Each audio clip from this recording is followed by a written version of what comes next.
जय हिंद दोस्तों, स्वागत है आप सभी का कल्पाक्ष आईएएस के इस डिजिटल प्लेटफॉर्म पर। चलिए बात करते हैं आज एक ऐसे टॉपिक के बारे में जो हर एग्जामिनेशन के लिए इंपॉर्टेंट है, भले वो कांस्टेबल की एग्जाम हो या फिर यूपीएससी। ऐसा टॉपिक जो किसी एग्जामिनेशन में अछूता नहीं रहा, वो टॉपिक है यूनेस्को में दर्ज भारत की वर्ल्ड हेरिटेज साइट के बारे में। जो लोग चैनल पर पहली बार आए हैं वो इस वीडियो को अंत तक देखें और चैनल को सब्सक्राइब करना ना भूलें। तो चलिए शुरुआत करते हैं आज के इस टॉपिक के बारे में। इस तरह की अगली बार यहां से कोई सवाल आपका गलत ना हो, वो ईयर बाय ईयर हम एक एक साइट को लिस्ट करेंगे, किस साल उसे वर्ल्ड हेरिटेज साइट में शामिल किया गया, वो साइट सिचुएटेड कहां पर है और किसके द्वारा उसे बनाया गया, वो किस कैटेगरी में उसे शामिल किया गया। सबसे पहले यूनेस्को की अगर बात की जाए तो UNESCO United Nation education scientific and cultural organisation एक स्पेशलाइज्ड एजेंसी है जो यूएन द्वारा पीस डेवलप करने या पीस को प्रमोट करने के लिए बनाई गई, through education, through culture, through science और थ्रू कम्युनिकेशन। इसका स्थापना का जो मेन उद्देश्य था वो यही था कि कल्चर के थ्रू, साइंस के थ्रू लोगों को एक दूसरे से शांति के साथ जोड़े। और 1945 में इसका एस्टैब्लिशमेंट हुआ, हेडक्वार्टर रखा गया पेरिस, फ्रांस में। वर्तमान में टोटल 193 मेंबर्स जो हैं वो इसके साथ काम करते हैं और अलग अलग साइट्स को इसमें लिस्ट किया जाता है उनके प्रोटेक्शन के लिए, उनके कल्चरल एंड साइंटिफिक रिकॉग्नाइजेशन के।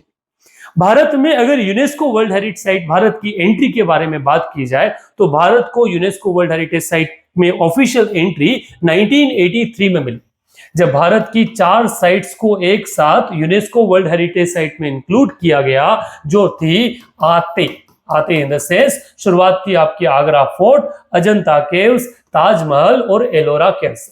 सबसे पहले जो साइट जिसे हम इंस्क्रिप्शन के नाम या इंस्क्रिप्शन जो हुआ वो 1983 में इंस्क्रिप्शन हुआ। आगरा फोर्ट जो उत्तर प्रदेश में सिचुएटेड है, जो कल्चरल कैटेगरी में इंक्लूड किया गया और इसको बनाया गया था अकबर के द्वारा, द मुगल एम्परर अकबर के द्वारा। ये भारत की पहली बैच में गई 4 वो साइट्स थी जो 1983 में शामिल। दूसरी साइट जिसकी बात की जाए तो वो एलोरा केव्स, अजंता केव्स है, जो औरंगाबाद महाराष्ट्र में सिचुएटेड है। 1983 में ही इन्हें एंट्री मिली, कैटेगरी कल्चरल थी। ये जो केव के बारे में बात की जाए तो 29 बुद्धिस्ट केव का एक संकलन है। Basically third century, second century BC से 6th सेंचुरी सी के बीच में इनका डेवलपमेंट हुआ और इनकी रीडिस्कवरी का क्रेडिट ब्रिटिश ऑफिशियल्स को जाता है। भारत की तरफ से ये चैत्याज और विहारास के रूप में फेमस ये केव्स के रूप में जानी जाती। तीसरी एंट्री जिसका नाम हमने एलोरा केव्स के नाम से जाना, जो भी 1983 में ही इंस्क्रिप्शन इसका हुआ, जो औरंगाबाद महाराष्ट्र में सिचुएटेड है और कल्चरल कैटेगरी में वर्ल्ड हेरिटेज साइट में शामिल। हिंदू, बुद्धिस्ट, जैन सभी के मॉन्यूमेंट्स आपको यहाँ पर देखने को मिलेंगे। टोटल 16 केव्स यहाँ दिखती है, जिनमें सबसे पॉपुलर है कैलाशनाथ टेम्पल, जो एक सिंगल जो चट्टान थी उसको एनकर्व करके बनाया गया और सबसे ज्यादा टूरिस्ट जो भारत में है वो अट्रैक्ट करता है। भारत का इसी तरह से जो 4th एंट्री था वो था शाहजहां बनाया गया ताजमहल, जो आगरा उत्तर प्रदेश में स्थित है और कल्चरल कैटेगरी में शामिल है। आइवरी व्हाइट मार्बल से बना यह मजलम या एक मकबरे के रूप में जाना जाता है, जो विश्व के 7 अजूबों की जब चर्चा की जाए तो उसमें भी ताजमहल शामिल। 5वीं एंट्री भारत की तरफ से जो गई वो 1984 में गई, जो भी नाम था group of monument at Mahabalipuram, जो कांचीपुरम तमिलनाडु में सिचुएटेड है, जिसे पल्लवा द्वारा बनाया गया, जो रॉक कट रथ के लिए फेमस है। टोटल 7 रथ यहाँ बनाए गए, जिन्हें सप्त रथ टेम्पल के रूप में जाना जाता है। यहाँ का एक और इंपॉर्टेंट पार्ट है शोर टेम्पल और अर्जुना पेनंस, जो बेस रिलीफ के रूप में क्या किया गया, एस्टेब्लिश किया गया। ये वो एंट्रीज जो 5th एंट्री के रूप में भारत की तरफ से यूनेस्को की लिस्ट में शामिल हुई। भारत की 6ठी एंट्री अगले साल 1984 में ही इंस्क्राइब किया गया, जिसका नाम है कोणार्क सन टेम्पल, जो जगन्नाथपुरी उड़ीसा में सिचुएटेड है, कल्चरल साइट के रूप में जानी जाती है। और एग्जाम में पूछे जाने वाले फैक्ट के आधार पर बात किया जाए तो 13th सेंचुरी में बना एक टेम्पल, जिसे गजपति शासकों द्वारा बनाया गया। ये एक चैरेट बेस्ड सन टेम्पल के रूप में प्रसिद्ध है, साथ ही प्रसिद्ध है अपने ऊपर बने उन स्कल्पचर्स, इरोटिक स्कल्पचर्स के कारण। कोणार्क रथ से ही जो एम्बलम है उसे जो व्हील है उसे एम्बलम के रूप में यूनेस्को द्वारा यूज किया जाता है। भारत की तरफ से 7th एंट्री के रूप में नाम जाना जाता है काजीरंगा नेशनल पार्क का, जिसे ईयर 1985 में यूनेस्को वर्ल्ड हेरिटेज साइट में शामिल किया गया नेशनल कैटेगरी में। आसाम में सिचुएटेड ये नेशनल पार्क अपने विश्व में सबसे ज्यादा वन हॉर्न राइनोज जो हैं उनके लिए जाना जाता है। ये जाना जाता है अपने ब्रह्मपुत्रा के जो फ्लड प्लेन है उनके लिए, साथ ही साथ यहां पर हो रही लगातार राइनोज की पोचिंग के। अगला एंट्री जिसे इसी नेशनल कैटेगरी में शामिल किया गया सेम ईयर 1985 में, सिचुएटेड है भरतपुर राजस्थान में कालेदेव नेशनल पार्क या फिर बर्ड सेंचुरी, जो मैन मेड एक वेटलैंड के रूप में फेमस है और फेमस है माइग्रेटरी बर्ड्स के कारण, जहां लगातार हजारों किलोमीटर का सफर करके ये बर्ड रिप्रोडक्शन के लिए अपने फैमिली एक्सपांशन के लिए भरतपुर में देखे जाते हैं। भरतपुर की या भारत की नवी एंट्री के रूप में फेमस है मानस नेशनल पार्क। आसाम में सिचुएटेड इस पार्क को नेशनल कैटेगरी में वर्ल्ड हेरिटेज साइट में 1985 में शामिल किया गया, जो 1992 से 2011 में इंसर्जेंसी के कारण यूनेस्को द्वारा डेंजर लिस्ट में से रखा गया, परंतु बाद में इसे रिकवर कर लिया गया। वर्तमान में अपने सीनिक ब्यूटी और एलिफेंट के कारण मानस नेशनल पार्क जो है वो फेमस है। भारत की तरफ से 10th नंबर की जो entry UNESCO world heritage site में गई वो थे गोवा के चर्चेस, जिन्हें 1986 में इंक्लूड किया गया। गोवा जो पोर्टुगीज का कभी एक सेंटर रहा, पोर्टुगीज आर्किटेक्चर के कारण फेमस है। कल्चरल कैटेगरी में शामिल ये चर्चेस अपने बॉर्बिक्यू पॉटरीज आर्किटेक्चर के लिए फेमस है। साथ ही साथ ये जेजस हाउस जहां पर सेंट फ्रांसिस जेवियर के आपके रिलाइसेस जो हैं वो भी देखने को मिलते हैं। भारत की तरफ से 11th एंट्री जो है वो दी गई आपके फतेहपुर सीकरी को, जिसे 1986 में ही कल्चरल कैटेगरी में शामिल किया गया, जो आगरा डिस्ट्रिक्ट उत्तर प्रदेश में सिचुएटेड है और एक समय अकबर द्वारा बनाई गई ये स्टेट अकबर की शॉर्ट लिव्ड कैपिटल के रूप में भी काम की। सैंड स्टोन से बना ये स्ट्रक्चर फतेहपुर सीकरी अपने बुलंद दरवाजा के लिए काफी फेमस है, पॉपुलर है, जो अपने आप में एक आर्किटेक्चरल मार्बल के रूप में जाना जाता है। भारत की तरफ से 12th एंट्री के रूप में इंक्लूड किया गया हम्पी के मॉन्यूमेंट्स को। हम्पी जिसे 1986 में ही कल्चरल कैटेगरी में यूनेस्को वर्ल्ड हेरिटेज साइट में शामिल किया गया, जो बेसिकली वर्तमान में बेलारी कर्नाटका में सिचुएटेड है और एक समय विजयनगर एम्पायर में ये कैपिटल के रूप में सर्व करती थी। इस एरिया को भी 1999 से 2006 में यूनेस्को डेंजर लिस्ट में इंक्लूड किया गया, पर उसके बाद इसे यहां से निकाल दिया गया। वर्तमान में कुछ अभी 2 साल पहले ही कोविड के जस्ट बाद कुछ लड़कों द्वारा हम्पी के साइट को कुछ नुकसान पहुंचाया गया, पर still it is one of the finest site in the south India. 13th entry के रूप में भारत की तरफ से इंक्लूड किया गया Khajuraho group of monument. Chandel शासकों द्वारा मध्य प्रदेश के छतरपुर में बनाए गए ये टेम्पल्स, इन्हें 1986 में कल्चरल एंट्री में इंक्लूड किया गया। अगर बात की जाए तो ये नागर स्टाइल में डेवलप हुए 10th सेंचुरी के आसपास बने जो मंदिर है अपने स्पिरिचुअल प्रोग्राम के लिए काफी फेमस है, अपने स्कल्पचर्स के लिए फेमस है, अपने एरोटिक स्कल्पचर्स जो इन टेम्पल्स पर बनाए गए, जो भारत में टूरिस्ट का एक बड़ा अट्रैक्शन जो है वो माना जाता है। भारत की तरफ से 14th एंट्री के रूप में इंक्लूड किया गया एलिफेंटा केव को। ईयर था 1987 और इसे भी कल्चरल कैटेगरी में इंक्लूड किया गया, जो महाराष्ट्र की गरापुरी आइलैंड जो है वहां सिचुएटेड। अगर की फैक्ट्स की चर्चा की जाए तो ये बेसाल्ट रॉक कट केव्स के रूप में फेमस है। साथ ही साथ यहाँ पर आइकॉनिक त्रिमूर्ति महेश मूर्ति जो है 6.53 मीटर का जो स्टेचू है वो देखने को मिलता है। ये वो एंट्रीज जहां से लगातार सवाल पूछे जाते हैं। सवाल कैसे पूछे जाएंगे? सवाल पूछे जाएगा किस वर्ष में शामिल किया गया, सवाल पूछा जाता है कि कहां पर सिचुएटेड है और वहां का की फैक्ट जो है वो क्या है। कुछ एग्जामिनेशन में हमने कल किस कैटेगरी को लेकर भी सवाल पूछे हैं तो ये भी जरूरी है, परंतु ये बड़ा इजी है। अगर ओल्ड है तो कल्चरल कैटेगरी में है, अगर कोई नेशनल पार्क या ऐसी जगह है तो वो आपके एनवायरमेंटल जो कैटेगरी है उसमें शामिल हो जाएगा। भारत की तरफ से 15th एंट्री जो है वो दी गई चोला टेम्पल्स को। 1987 में तंजोर गंगाईकोंड चोला आपकी तमिलनाडु में सिचुएटेड इन एरियाज को आपकी कल्चरल कैटेगरी में वर्ल्ड हेरिटेज साइट में इंक्लूड किया गया। राजेंद्र फर्स्ट जो चोल रूलर है उनके द्वारा बनाए गए बृहदेश्वर गंगाईकोंड चोलपुरम टेम्पल्स को भी 2004 में एक्सटेंडेड कैटेगरी में इसी वर्ल्ड हेरिटेज साइट में क्या कर लिया गया, इंक्लूड कर लिया गया, जो काफी महत्वपूर्ण रोल प्ले करते हैं सदर्न कल्चर। भारत की तरफ से 16th एंट्री जो मिली वो मिली पद्दकल के स्थित ग्रुप ऑफ मॉन्यूमेंट्स है, जिन्हें 1987 में कल्चरल कैटेगरी में यूनेस्को वर्ल्ड हेरिटेज साइट में शामिल किया गया, जो कर्नाटका के बागलकोट डिस्ट्रिक्ट जो है वहां सिचुएटेड है। की फैक्ट के बारे में बात की जाए तो ये चालुक्य टाइम पे बने आपके नगरा द्रविड़न सिंथेसिस का एक एग्जांपल जो है वो आपको मिल जाएगा, जिसे हम वर्सा स्टाइल ऑफ आर्किटेक्चर के रूप में भी जानते हैं। भारत की तरफ से अगली या 17th एंट्री जो दी गई वो दी गई सुंदरबन नेशनल पार्क को। 1987 में नेशनल कैटेगरी में शामिल वेस्ट बंगाल का ये नेशनल पार्क अपने आप में वेटलैंड के रूप में भी फेमस है। सो वर्ल्ड्स लार्जेस्ट मैंग्रोव फॉरेस्ट के रूप में ये जाना जाता है। साथ ही साथ बंगाल टाइगर का एक हैबिटेंट है और एक ट्रांस बाउंड्री साइट से जो बांग्लादेश के साथ लगी हुई है। अपनी व्हाइट टाइगर की पॉपुलेशन के कारण भी ये एरिया काफी फेमस है, बंगाल टाइगर के कारण फेमस है। भारत की तरफ से 18th एंट्री जो दी गई वो दी गई Nanda Devi and Valley of Flower National Park. 1988 में नेशनल कैटेगरी में शामिल उत्तराखंड का ये नेशनल पार्क काफी पॉपुलर है अपने फ्लोरल या अपने डिफरेंट काइंड ऑफ फ्लावर्स के कारण। ये टू एग्जिस्टेंस पार्क है, जो वैली ऑफ फ्लावर एक तरफ है और दूसरी तरफ अल्पाइन मेंडो जो है वो दिख जाएगा, जिसे एक्सटेंशन 2005 में जो दिया गया। भारत की तरफ से अगली एंट्री 19th एंट्री के रूप में शामिल किया गया बुद्धिस्ट मॉन्यूमेंट ऑफ सांची। 1989 में कल्चरल कैटेगरी में इसे शामिल किया गया। सांची मध्य प्रदेश में स्तूप जो है सिचुएटेड है।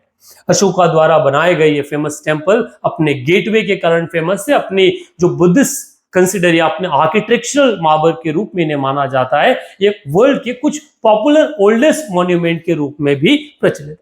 भारत की तरफ से 20th एंट्री के रूप में शामिल हुआ हुमायूं का टॉम दिल्ली में। 1993 में शामिल किया गया, इसे कल्चरल कैटेगरी में दिया गया। ये फर्स्ट गार्डन टॉम है जो इंडियन सब कॉन्टिनेंट में सिचुएटेड है और ये ताजमहल से पहले इसे क्या किया गया था, बनाया गया था। ये स्ट्रक्चर भी दिल्ली की अपनी एक अलग पहचान इंडियन कल्चरल या टूरिज्म में रखता है। भारत की तरफ से 21st एंट्री जो मिली वो मिली कुतुब मीनार को और दिल्ली में स्थित इनके मॉन्यूमेंट्स को।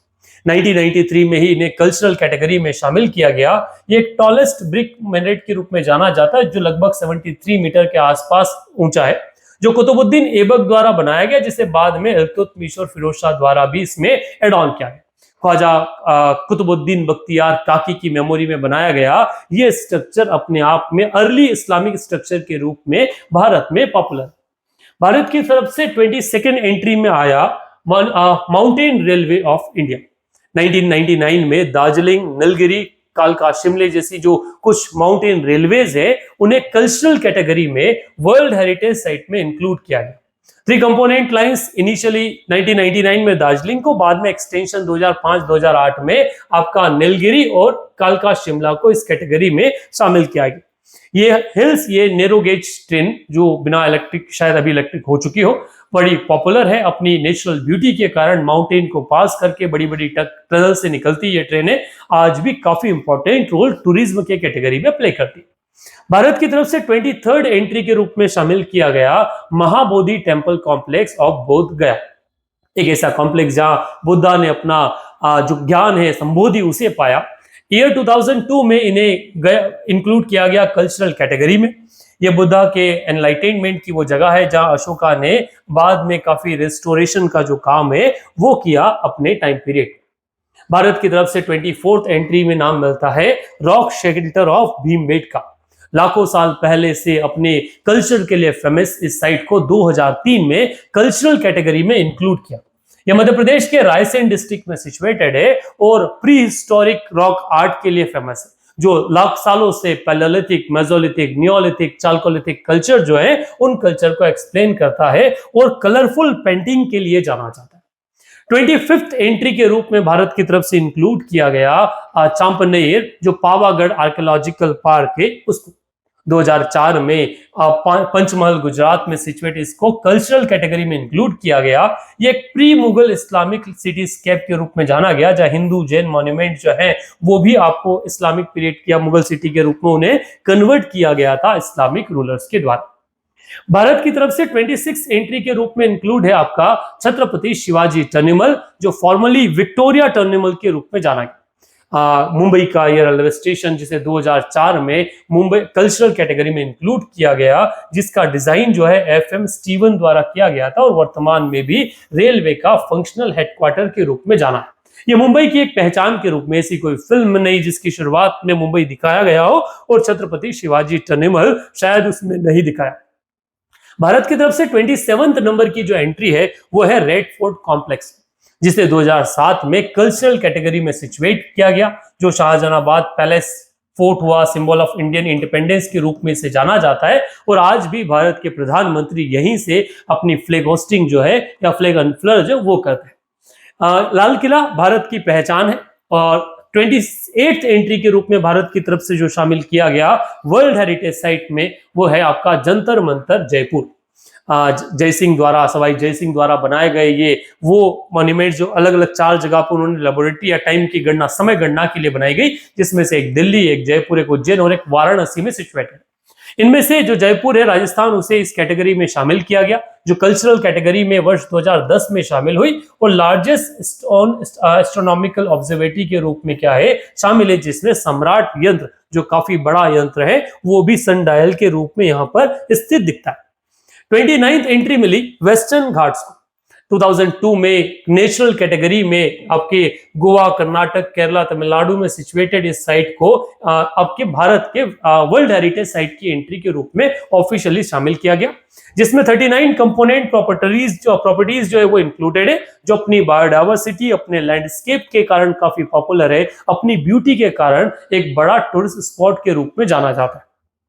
भारत की तरफ से 30th एंट्री दी गई हिल फोर्ट्स ऑफ राजस्थान को, जो 2013 में चित्तौड़गढ़, कुंभलगढ़, रणथंभौर, गोरगांव, आमेर, जैसलमेर ये सारे फोर्ट शामिल है जो कल्चरल कैटेगरी में निकल कर आए, जो राजपूत मिलिट्री एक कैपेसिटी, साथ ही साथ एक आर्किटेक्चरल एक्सीलेंस को शो करता है और राजस्थान की जान है, राजस्थान की पहचान।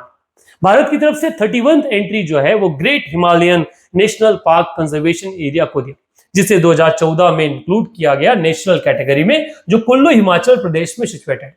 एक high altitude western Himalaya ecosystem है जो एंडेमिक बायोडाइवर्सिटी केंद्र के रूप में जाना जाता है अपनी नेशनल ब्यूटी के कारण, अपनी हिमालयन लैंडस्केप के कारण। भारत की तरफ से 32nd पोजीशन पे एंटर किया गया वर्ल्ड हेरिटेज साइट में और वो था रानी की वाव, द क्वींस स्टेपवेल, जो पाटन गुजरात में सिचुएटेड। 2014 में इसे कल्चरल कैटेगरी में इंक्लूड किया गया। इन्वर्टेड टेंपल कॉन्सेप्ट है जो फाइनेस्ट स्टेपवेल एग्जांपल है फ्रॉम 11th सेंचुरी सी, जो डीपेस्ट अगर देखा जाए तो इसमें मैक्सिमम वेल्स जो है वो एज भूल भुलैया के रूप में बनाए गए। अगर बात की जाए भारत की 33rd एंट्री के रूप में तो उसे इंक्लूड किया गया 2016 और वह है आर्कियोलॉजिकल साइट ऑफ नालंदा महाविहार।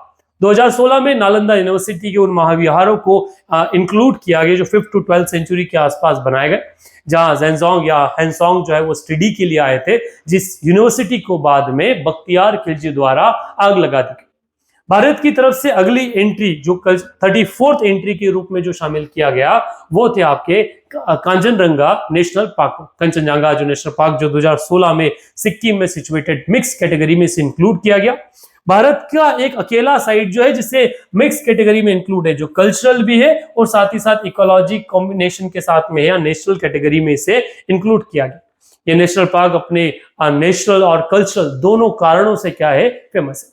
भारत की तरफ से 35th एंट्री जो है वो मिली आर्किटेक्चर वर्क्स ऑफ ली क्रूसबर्ग को। 2016 में इंडियन इंडिपेंडेंस के बाद में अपने आर्किटेक्चर के कारण भारत को नई पहचान देने वाले ये बेसिकली कैपिटल कॉम्प्लेक्स चंडीगढ़ का इसमें इंक्लूडेड। सो ले क्रूसर इंडियन आर्किटेक्चर में काफी आर्ट एंड कल्चर में भी इंपॉर्टेंट रोल जो है वो प्ले करते हैं।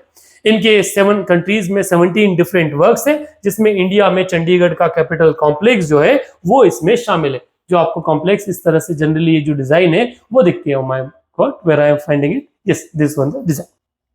तो ये वो साइट्स है जिन्हें वर्ल्ड हेरिटेज साइट का दर्जा जो है वो दिया गया। भारत की तरफ से 36th एंट्री जो मिली वो मिली the historic city of Ahmedabad को।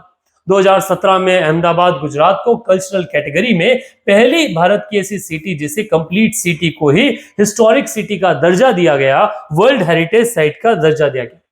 भारत की तरफ से 37th एंट्री दी गई द विक्टोरियन गैलोथिक आर्ट, जो डेनो असम मुंबई के गैलोथिक आर्ट से उनको जो आर्ट एंड कल्चर का एक बड़ा सेगमेंट है जिसे 2018 में शामिल किया गया कल्चरल कैटेगरी में। ये गैलोथिक रिवाइवल एंड ओवल मेडन जो भी स्ट्रक्चर्स आपको इस तरह के स्ट्रक्चर मिलते हैं उनको या उन कारणों से इसे वर्ल्ड हेरिटेज साइट का हिस्सा बनाया गया।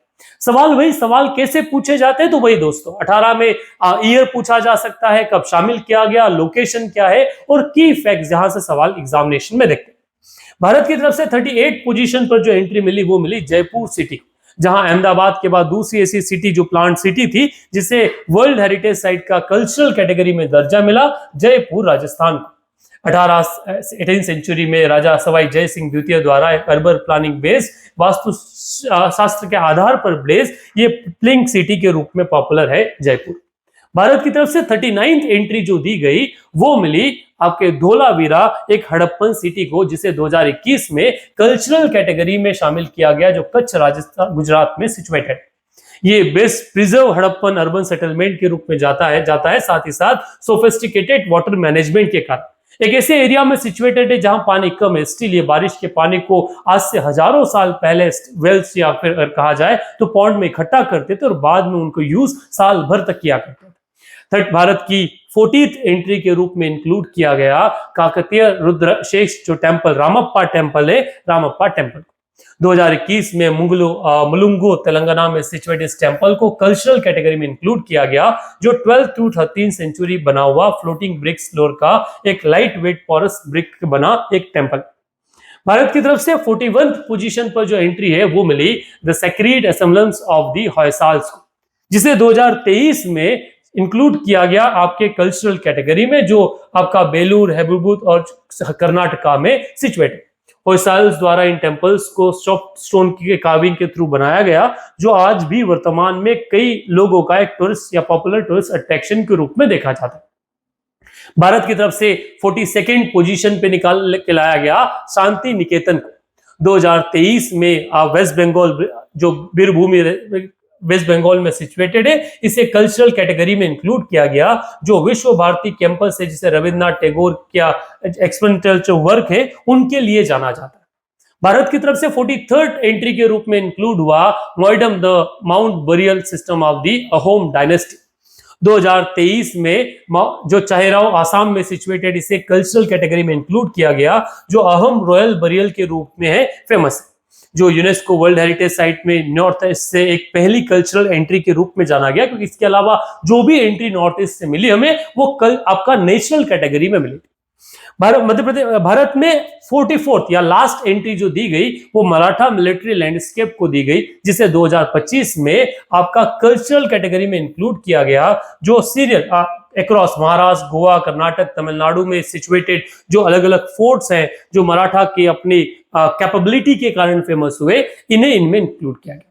तो इस तरह से 44th एंट्री, जो टोटल भारत के 44 साइट्स जिन्हें इंक्लूड किया गया किसमें, आपके नेशनल और कल्चरल साइट के रूप में।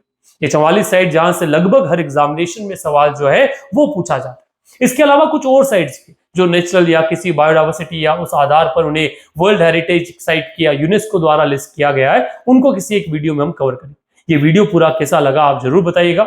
आप किस तरह से इसे अच्छी एफिशिएंट मैनर में याद कर सकते हैं, तो just make a list by the year by year. या तो आप ईयर बाय बना लीजिए या फिर आप रीजन के आधार पर, ज्यादा अच्छा रहेगा। जब आप ईयर के साथ इसे पढ़ेंगे तो शायद याद करना ज्यादा इजी हो जाए। So that's it from